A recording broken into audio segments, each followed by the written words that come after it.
Jeg vil gerne snakke om andengradsligninger. Altså ax i anden plus bx plus c. Her i den her formel, så har vi altså a, b, c, som er konstant. Og så har vi vores x og vores x, som er uafhængige variabler. Altså, de kan skifte. I den her formel, så gør de her nogle forskellige ting. Så hvis vi tager et koordinatsystem her. Her ser vi en anden gradsligning. Vores a giver os altså, om det bliver en sur eller glad smiley. Altså den her.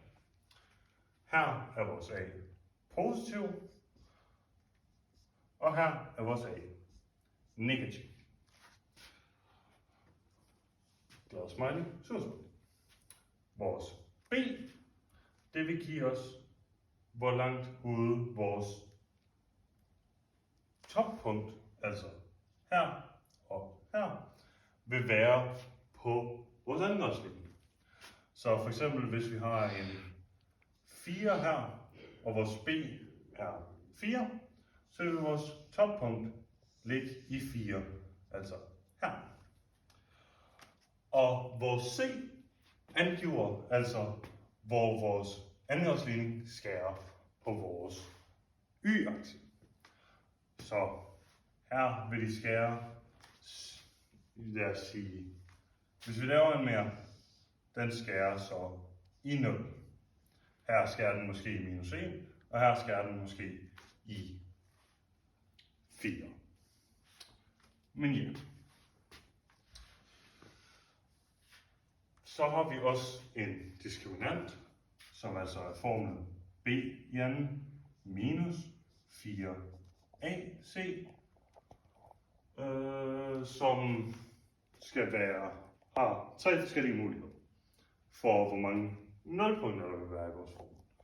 Hvis den her er mindre end 0, så vil det altså betyde, at der er ingen løsninger, altså at der er ingen nulpunkter i vores ting.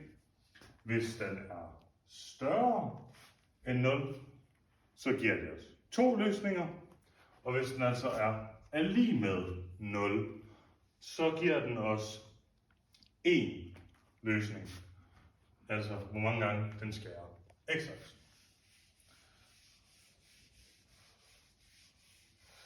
Så har vi vores nulpunktsformel.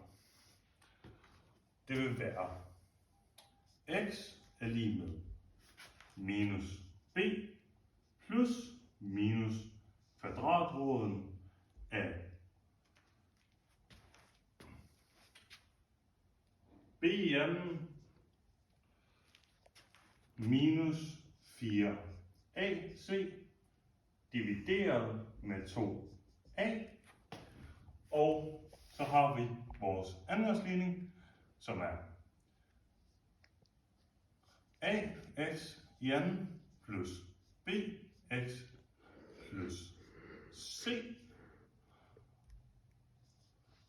som altså er vores kendte formler. Og beviset for det her, det vil altså være, at vi først indsætter vores andengradsligning, altså ax i anden plus bx plus c, og så giver det bare en værdi, som bare er lige med 0, fordi vi ikke helt har nogen værdi, den skal lige med.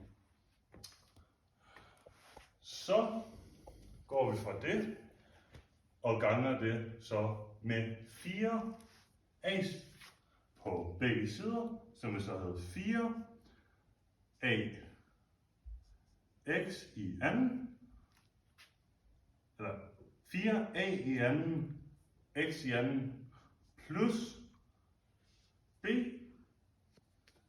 a x 4b af x plus 4 a c, som er lige med 0 gange 4 a,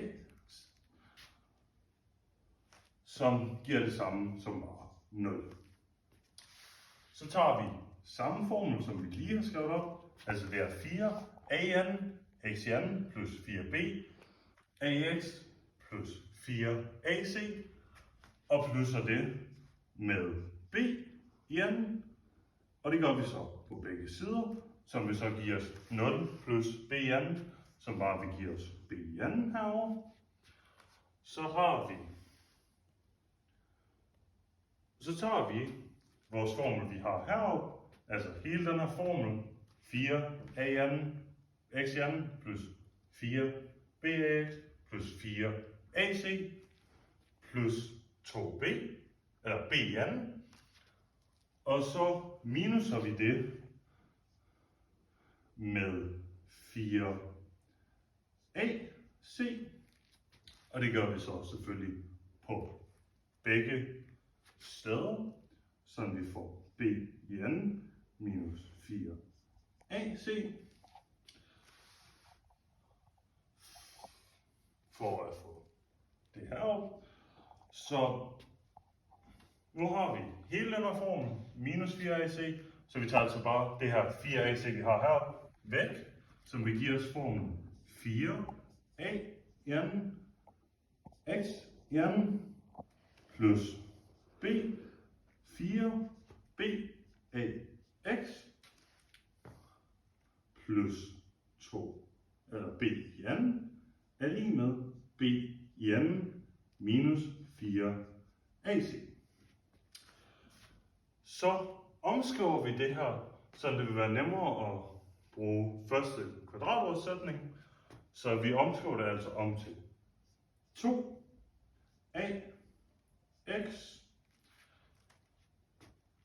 i parentes i anden, og så har vi plus 2 ax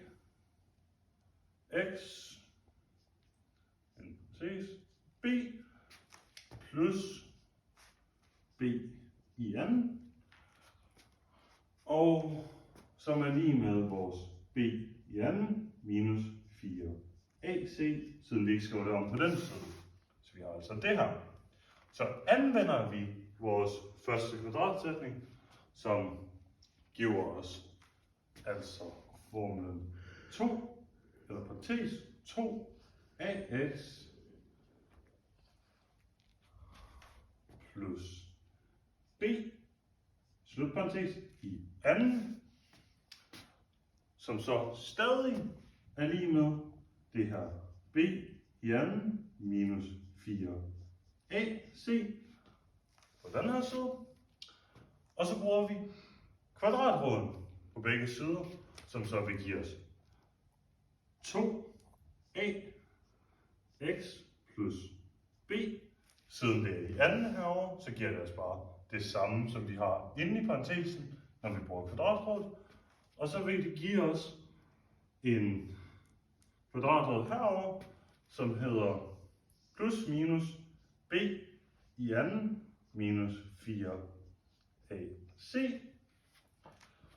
Så minuser vi med b på begge sider, som giver os 2ax er lige med minus b